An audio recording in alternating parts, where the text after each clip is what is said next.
Okay, you guys, we're coming live from the Holiday Inn Conference Center in Valdosta, Georgia. And last night we had an amazing Boss Babe call. But because I had poor quality internet in Savannah, I don't think I did this beautiful woman justice. She did a fantastic job. I even have to tell you that my husband and my stepdaughter were in the room the whole time. He goes, I listened to part of that. She was really good. You know? I said, she is. I said, she's a leader. But this is Pam Wagner. She's been with us 2 years in July was her Mary Kay anniversary. And she just had a shift. She went to a sales meeting last week. And I'm going to let her, I'm not going to steal her thunder, so I'm going to let her tell you all about what she did and then the results of your entire week. But one of the things I want you to take away is how to overcome your fear. Okay, because that's what the subject is tonight. And we're at our sales meeting tonight, and we're just so happy to have her live and in person. And I wanted to have this a good quality so that all of our Cheetah Nation could actually, you know, get the gist of it without me going, I can't hear you, Pam. So anyway, I apologize for that. But anyway, we'll just hear it twice. So y'all give her a big hand. Okay. The floor is yours. All right. Hello, everyone. It's exciting when a shift takes place. And so I want to first thank you, Selah. And if Janet was here, I would thank her too. Because it's leaders like Selah and Janet and Cleta that kind of get in your face and bring that shift. And sometimes you're not ready for the shift. And sometimes you back off and say, I can't do it. But then there's this time like Tuesday night that it just was a transformation. I thank God for that. So thank you, Selah, so much for your wisdom, for your correction, your advice, everything about it. That Tuesday night was wonderful. So I'll just tell you about Tuesday. Part of my day job is to work for hospice patients. So I was having already a long day. I'm trying to recover from an accident. And so I was just really having one of those days where I was like, I'm not going. But Janet texted me, and so I committed on going to the meeting Tuesday night. And when I got there, she wanted everyone to think about your goals for the next 2 weeks and for the rest of September. And so I started jotting down those goals. And so my first goal was that I want to secure my third girl with her order. I wanted to be back in red because I love that jacket. And I also wanted to commit to making $600 a month, which I have not been doing. And so I thought, in order for me to grow, I've got to at least start somewhere. So I was like, Lord, I can try the 600 and not try. I am going to do the 600, but keep moving forward.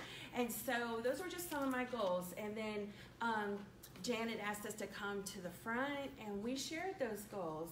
Okay, and then we sat down, but then she said, whoever wants to be in red or higher, come back up. Of course, I want to be in red, and I want to go on up to a directorship, so she said, come on up. So then she said, what's keeping you from your goals? What's going on in your life that's keeping you from moving forward? I knew exactly what was bothering me. I'm also in the ministry, so my plate is full. And then sometimes I was battling back and forth. Am I supposed to be over here, God? Am I supposed to be over here? And what was happening, because my business wasn't growing, I took that as if God was saying, the doors are shut and you need to just quit. That's what was in my spirit, and I was just about there because I am doing, full-time ministry as well. And so I was like, Lord, is this what you're doing? But in my heart, I love Mary Kay. I've loved it since I've been 13 years old. That's the age I started using Mary Kay, and I want to be a director. That's always been my goal for so many years. And so I knew that had not had to be from God. So, and then the other one is fear.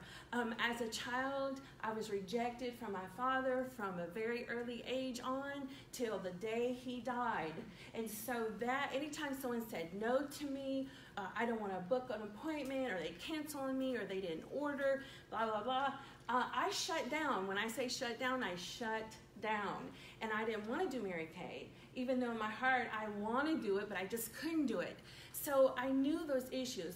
And there was Janet and there was Selah sitting at a table.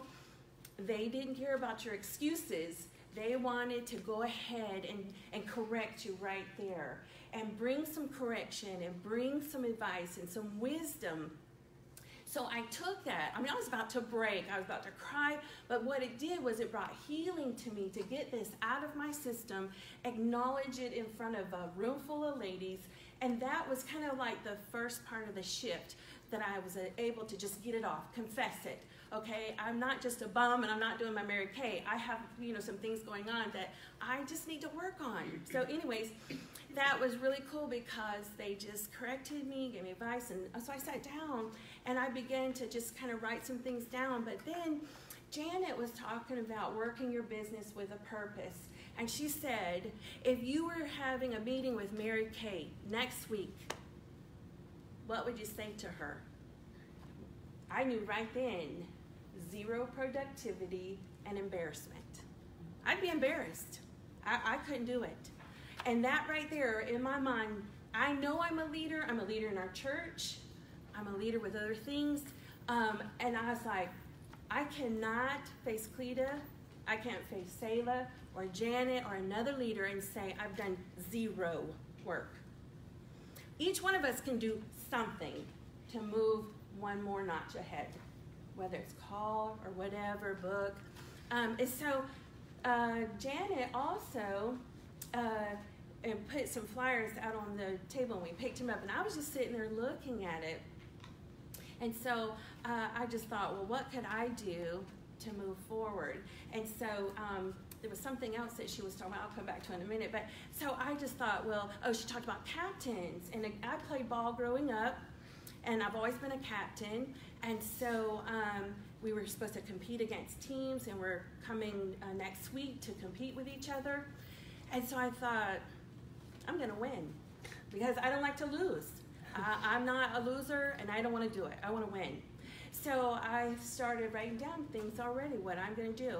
And so one of the biggest things, though, when I left that meeting, before I left, Selah and I talked. I said, Selah, I just don't have to, talking.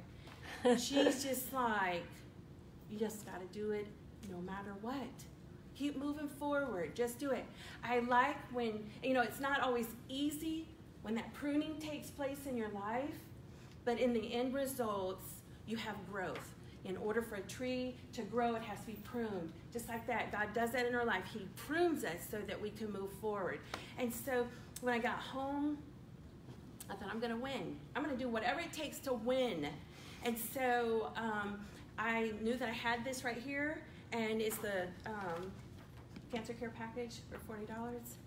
And when I woke up, the very first thing God was telling me to do, now my day now is starting different. Before, on my days off, sleep until 10 o'clock, start Mary Kay maybe by 3 or something. Okay, I'm starting my day now at 6 a.m. because my daughter now works at the hospital and she has to be at work at 6:45 in the morning. I'm up, I'm showered, I take her to work, I come home. It's just a few minutes around the corner from me. I am sitting down, I am doing Bible study. I'm getting my housework done. And before 8 o'clock, boom, I started this Wednesday morning. I began texting, and what was so cool is I started calling men in the church first because I know they like me. So Bam. I was just like, and the first thing I said to is, I'm doing a cancer care fundraiser. They know I'm in Mary Kay. I didn't have to announce I'm doing a Mary Kay fundraiser. I just said I'm doing a cancer care fundraiser. Would you like to sponsor a patient? I told them what we were doing, and sure. Down the line, I had 8 within an hour saying yes. And I gave them a deadline. I'll pick your money up next Wednesday.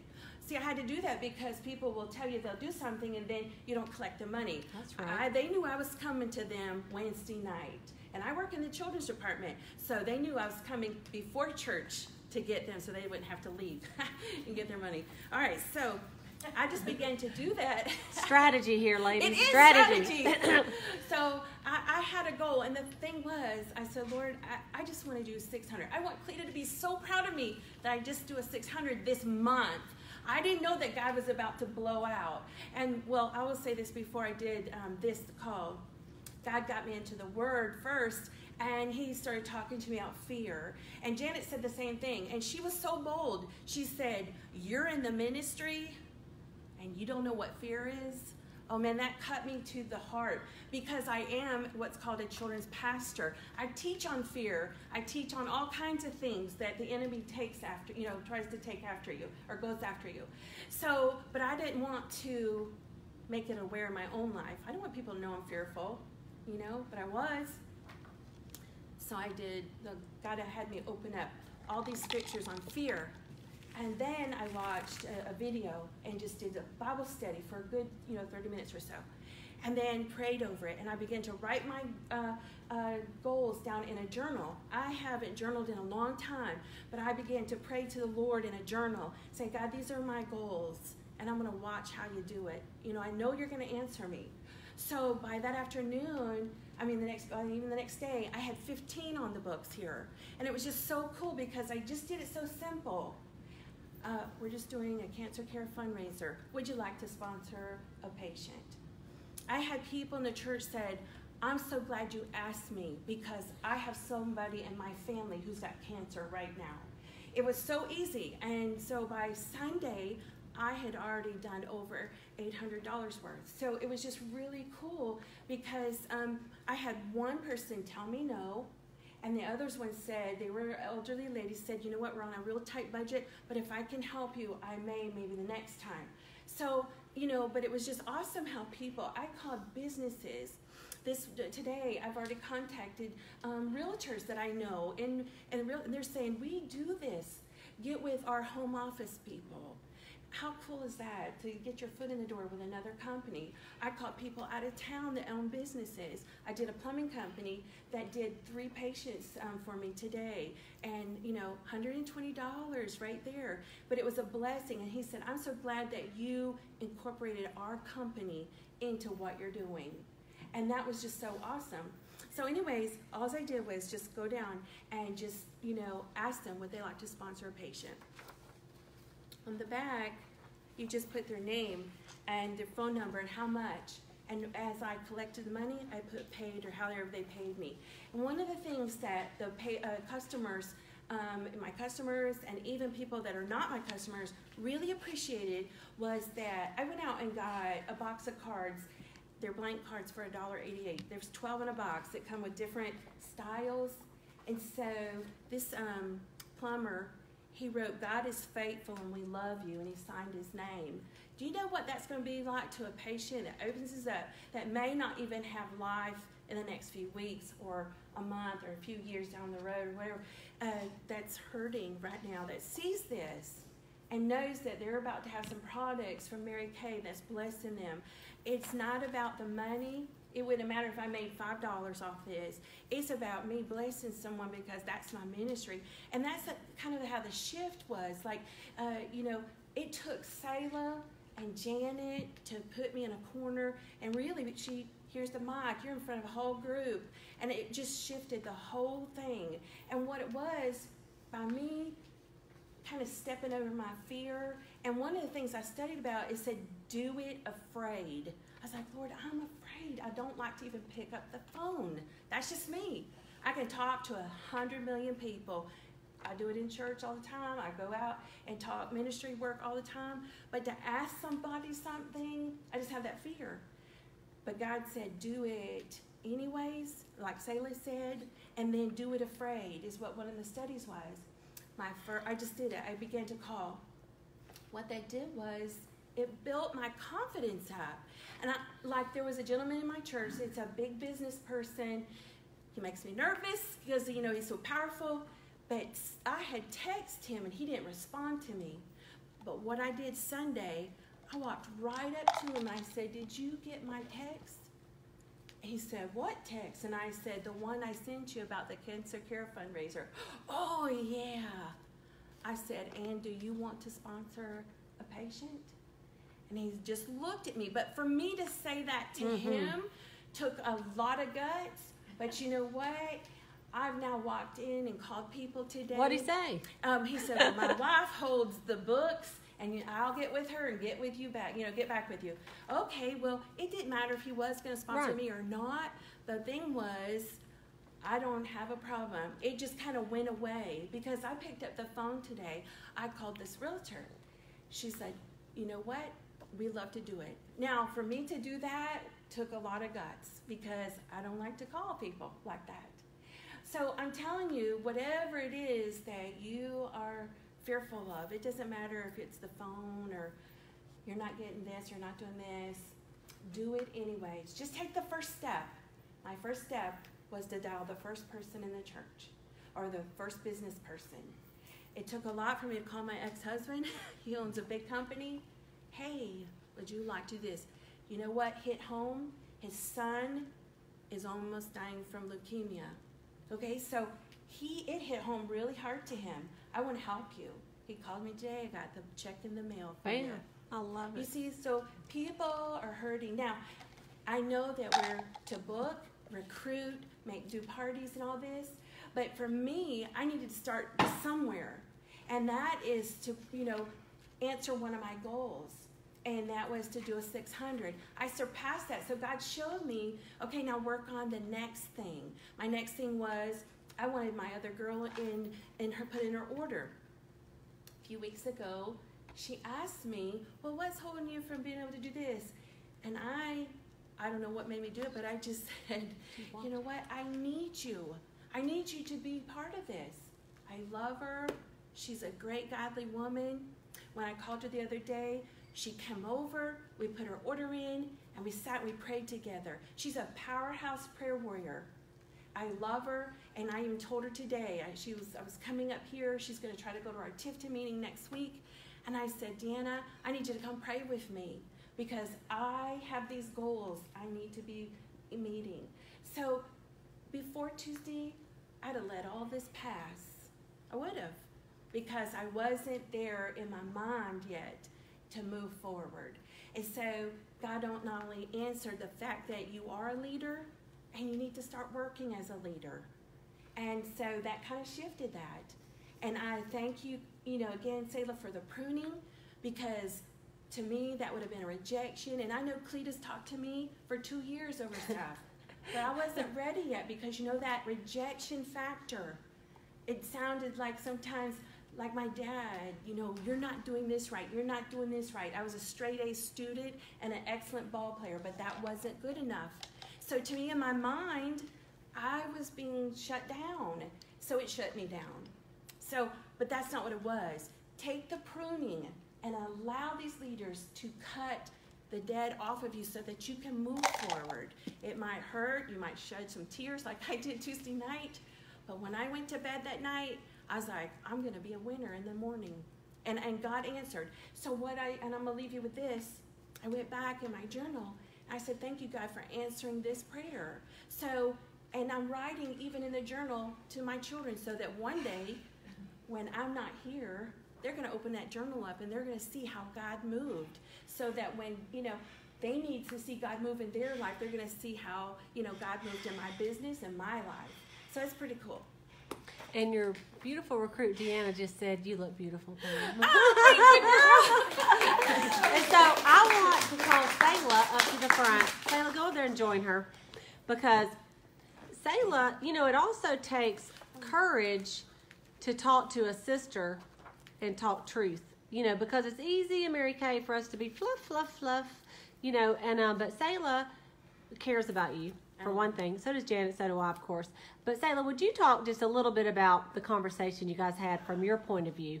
And what made you just go ahead and talk to her like you did? Well, I have known Pam for 2 years, and I have watched her really grow. I've watched her business, and she's talked to me off and on about really wanting to grow in her business. And certainly when I see Pam, I see a Mary Kay sales director. And that night, as we were going through the process of the meeting, and Pam had the microphone, Pam was talking, I thought, that is such a leader. And you can so clearly see, like so many of us, that she was holding her own self back. It's not that she doesn't have the ability. Totally, God has gifted her. I mean, she is the whole package, and she was just not really fulfilling her ability. And so that night, like she said, Janet talked about different things, and I watched Pam as she got up there and she told what she was fearful of and what her goals were. At the end of the meeting, I just said to her, I said, you know, I really love you, and I know that God has big plans for you, and that we're all afraid. You know, I'm a director in qualification. I was a director before I stepped down, and I'm in qualification, and it takes a lot of guts sometimes to step up and not be fearful, and do it anyway. And so I just really encouraged her to just to be all that God created her to be. And you see, boom, just like that, there it is. I mean, there was nothing from Tuesday night that changed Wednesday morning, except she believed she could do it, right? And one of the I know, and one of the things I want you to that I took away when you, Pam, you were talking about how you started to doubt. You're starting to think that, did God think, you were discouraged and think, well, maybe I'm not supposed to do this. God doesn't want me to do this. And then yeah, and because she was saying, well, maybe, and she said to me, well, maybe God doesn't want me to, or maybe this, you know, he's trying to talk me out of it. And I said, listen, this is a God-ordained company with God first, family second, career third. There is no way, if he put the dream in your heart, that he's trying to talk you out of it. And even though we're afraid, we still have to do it anyway. That the enemy wants us to shut us down, to hold us back. And he's going to pull out things that he's not going to like discourage you with something that don't matter to you. You know, it's going to be something like that rejection that is a tender spot. It is. You know, and a lot of us have been rejected in different ways in our life, and honestly, nobody likes to be rejected. None of us. And that was the thing that when I talked with Selah, it resonated in my mind all the way home, because it started to make sense, and it really did not really transform my mind until I did the Bible study on fear, and that it is the enemy trying to keep me from my ordained ability to, you know, God's got a calling on my life, not only in ministry, but with Mary Kay. I've had that dream for years, and the enemy's done everything possible to keep me from a lot of that. And so now every morning, I spend a lot of time just praying over those scriptures that have to do with fear. And so, the things that I had text you, these are 5 things that just came, you know, to me from what happened Tuesday night to now. Was the first thing is identify what is keeping you from your goal. Okay, so I had to identify those 2 things. Fear, and then does God want me to do all this? You know, that was the enemy. So I had to attack that. I had to go after that. What was, you know, the stronghold that's on your life. You got to break that stronghold, whatever it takes. And that's what I had to do. I had to go spiritually warfare against that stronghold. Okay, and so I have to recognize that every day. And so, 2, work on purpose and know your game plan. Okay, when I left, well, Janet asked us, what's your game plan? Okay, so when I woke up Wednesday morning, I wrote that game plan down in my journal, and then I know what I'm working on. Okay, so the third thing is be ready to give an account. Okay, that really hit home. If I was sitting with Mary Kay, what would you say to her about your business?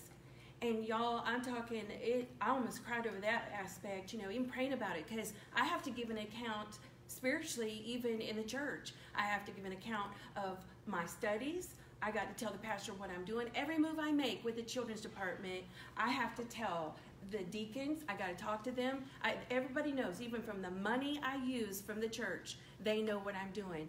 But yet, I didn't want to tell Cleta I'm doing nothing. And if Mary Kay walked in that door, I'd fall over dead right there, because I was zero. Now, tonight I could shout and say, oh my goodness, I've done something, you know. So, but last week, oh man, it was shameful. I can't be shamed. I don't like that.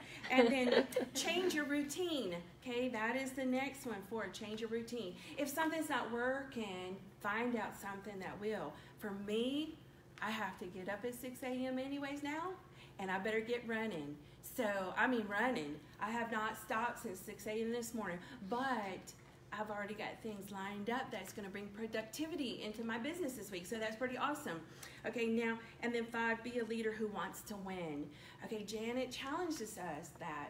I've always been a winner playing ball, and I just need to think about that, because I see it as you know, I got to win. I just have to win. And I got to be a winner for Cleta. You know, I just love her. And so, but another thing is that really hit home, and this is my last thing, is another girl pointed on this too. I don't like not being in that suit, and I don't like being in that one. But my ultimate goal is the one she's wearing. And it bothers me when we go to events and they go one way and I go another way. I don't like that. I don't like it at seminar. And so, you know what? I can't do it no more. I deserve to have, I believe to have one of those. I'm not saying I deserve it because we're, you know, I believe God. If He's going to ordain it, then He'll bring it to me. But I have to work for it, and I want to work for it. I may not reach that suit, but I'm going to say I am by seminar. But I don't want to be in plain clothes going to another meeting. I can't do it no more. And so, y'all, that's called being determined. Y'all understand? It's a difference. Because do y'all believe her? Yes. I believe her too, because she is. Well, and that's what happened to me. You remember at seminar, I have been in all these years and gone to seminar after seminar. Yep. And the seminar before I became a director, they had red jackets, but they had two different classes for red jackets. One was for new red jackets, and the other one was for seasoned red jackets. And I went into that class of seasoned red jackets, and I looked around that room, and they were wonderful people, but I said, Lord, if you allow me to get out of this class, I promise you I will not be back in here. Because I just knew I was called to be a leader. Yep. I said I wanted to be a leader. I had talked about it for years, and I just had not done the work. And I left there, and I was the sales director that next seminar. You were. And let me tell y'all something. It goes all the way up to the top. Because like today, here, hold this for me, Tabitha. Just shine it on us. Today, all my girlfriends are in Santiago, Chile, and it is killing me. On the first part of the yes, on the prestige part. They did 800,000 to $1 million. And they're like, oh, we're in the first class. I'm like, this is it. I am never not going on the prestige part, and I'm going to be in that first class next year. So you know what? There's always something to reach for. Yeah. And you know what? I know that I'm every bit as strong as any of them. You're every bit as strong as I am, and so are you. You know, and so you just have to think, she can do it, I can do it. She can do it. And that's what I let all my girlfriends today that are going. Some of these girls, this is their first time they've ever won a trip, and they're doing the prestige. And I thought, no, ain't that something? So I'm cheering them on. I'm a Christian. I'm so happy for you. So proud of you. I love you very much. You deserve everything you're getting. You know, but I'm like, in my mind, I'm like, I will be there next year. I don't want them not to be there because it's going to be a lot more fun when they're there. Well, there's room for everybody. I will be there That's with the them. great thing. I don't like to be left out. And I don't like when they have the executive senior class and then all the other people go over here. I don't like it. And I'm not doing it either. So we just got to be determined that we're not going to do that anymore. We're going to step it up to what God has called us to be. And that's our whole unit. And I'm going to tell you something, this is just so crazy, and it's materialistic in some ways, but I was trying to think today, I really do not think that I have ever done 9,600 points. I'm trying to think, now maybe I have once, but I honestly don't remember. But at the beginning of this quarter, I determined I was going to win this hair dryer. I did. I said, did I not tell y'all? Yes, I'm getting that hair dryer. I'm getting it. And I just, every week, I didn't even put my name on. Nobody else even signed my poster. But I did. I signed my own name right up there by the hair dryer. And I'm telling you what, I mean, it happened. And the Lord provided. And of course, I mean, I got team members. The 3 recruits certainly helped. And I mean, I might have been at that level once or twice, but I mean, I've been in 33 years, and I can't remember. So I'm thinking maybe one other time. It's been a long time. Because don't y'all see those top prizes and think, well, I wish I could get that. Let me go down here, you know? But I mean, determine in your heart, purpose in your heart what you want. You got to purpose it, and then don't back down. Because when I was at 48, I could have said, ain't no way I'm going to do $4,800 more, you know? But sure enough, we did. And so on the new star prize, you know what? I want y'all to purpose. I want to have some purpose in your heart. What prize are you really going to take home? You know? And it's not about the material. It's just about working for something. And like set your goal and say, look, I'm getting that. That is my watch. I'm going to get it. And whatever I got to do, that's what I'm going to do. And people wants that luggage. Ooh. So you just got to determine your heart. Now, do you need to know how many points that is? Yeah, you're going to have to figure it out, right? You can't just go, I couldn't go. In fact, at one point, I was thinking I was there. Remember I told y'all? And then I'm like, oh, 96? I thought it was 9. And I just, in my mind, I'm like, oh, $600 more. And what's so funny is I did it early, and then if I didn't get a girl that placed an order online, it was $100, and another girl did it. And so I'm over what I need. You know what I mean? The Lord does provide. And so it's exciting to see it. And you can see it in your eyes. And once you cross that line of like, I'm determined, then nothing will stop you. I mean, the devil's going to try, no doubt. Right. And really, once you start succeeding, he's going to try even harder. But that's when you go, devil, not today, devil, right? Not today. So I want y'all to give these two a big hand. But I would like to open it up before they sit down. Either one of them, if you would have any kind of questions or comments, and I'm going to take this so I can focus on y'all for a second. If you have any questions or comments that you'd like to say to Pam or Selah. Pam, yes, ma'am. Do you have the verses that you were looking at? I do. Okay. If you can get that to me, I'd be happy. Give me your email. Actually, just don't hog your secrets. Just put it on Facebook. Put it on the Cheetah Nation. These are my verses. Yeah. And they just say you and Misha. You and Tamisha. What I did, I just didn't read over them. I purposely took, those down, but then began to pull out, like, we're not of, we have a sound mind. We're not to have a spirit of uncertainty and fear, but of love and sound mind. So that verse right there, that sound mind, I mean, I was back and forth, and God said, stop. That's from the enemy. I'm only a sound mind. So that right there is, so today's scripture talked about something else. So what I'm doing is I'm taking those scriptures that I already purposely wrote down and now doing a study on them every morning so that I'm equipped. The Bible says full armor of God. You got to go ready. And so now it talked about even don't be fearful, just like Joshua did. God said, fear not. He already knew Joshua was going to have some battles. He said, but go do it anyways, but I'm going to cover you. So I already knew if someone said no to me, like that one person, okay, this guy over here just did 3 more patients. So, I mean, it's like, wow, God, that's pretty cool. So now what I'm doing is, okay, I need to book. I need parties. And, this took care of the product part, for the fundraiser, but I need recruits and I need bookings. So now I'm prepared to sit down and talk like that. So I'm not fearful. So if someone says no, that's not going to send me to my bedroom. I'm going to eat a gallon of ice cream or something, So I'm ready to go. Yeah. If you want to, call me. I'll eat it. I know. Okay, anybody else? Anything you'd like to say? I just want to thank her. I called her last night afterwards and just asked her if she would talk with me one-on-one and let me take some notes and ask her some questions. And we must have talked an hour, and I felt just so empowered after I talked with her, and I thank her very much. Thank you. I love you, girl. Awesome. Thank you. Okay, anybody else got anything to say? I'm just so proud of you. I'm so proud. Yeah, me too. Selah, I've seen so much in you in the last 2 years, and so I can't wait for you to be in the suit too. Yeah. I cannot wait. I'm even going on a diet already. I know. Yes. All right, well, we're going to wave bye to Facebook, so y'all give them a little hand. Here we go. And y'all should have been here. It's awesome. But